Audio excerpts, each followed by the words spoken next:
Sorry, எனக்கும் இதுக்கும் எந்த சம்மந்தமும் இல்லை. இப்படியெல்லாம் நடக்கும் நான் கொஞ்சம் கூட எதிர்பார்க்கல. 2 மாசமா என் அக்கா கூட பேசிகிட்டு இருந்தீங்க, இதை பற்றி ஒரு வார்த்தை கூட சொல்லலையாவ?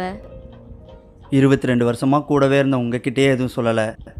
வெறும் 2 மாதம் பேசினேன், என்கிட்ட எப்படி சொல்லுவாங்க? அதுவும் இந்த 2 மாதம் நானே தான் வாண்டடாக கால் பண்ணி பேசுவேன்.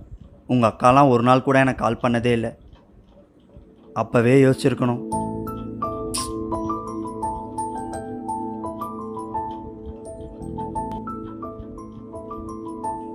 உங்கள் அக்கா முன்னாடியே என்கிட்ட சொல்லியிருந்தா நானே உங்கள் வீட்டில் பேசியிருப்பேன். இவ்வளோ தூரம் வர வேண்டிய அவசியமே இல்லை. இப்போ பாருங்கள், உங்களுக்கும் பிடிக்காத வாழ்க்கை.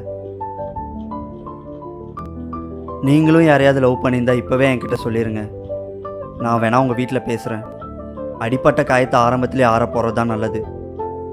நீங்களும் உங்கள் அக்கா மாதிரி கொஞ்ச நாள் விட்டு சொல்லிடாதீங்க. என்னால் மறுபடியும் ஃபீல் பண்ண முடியாது.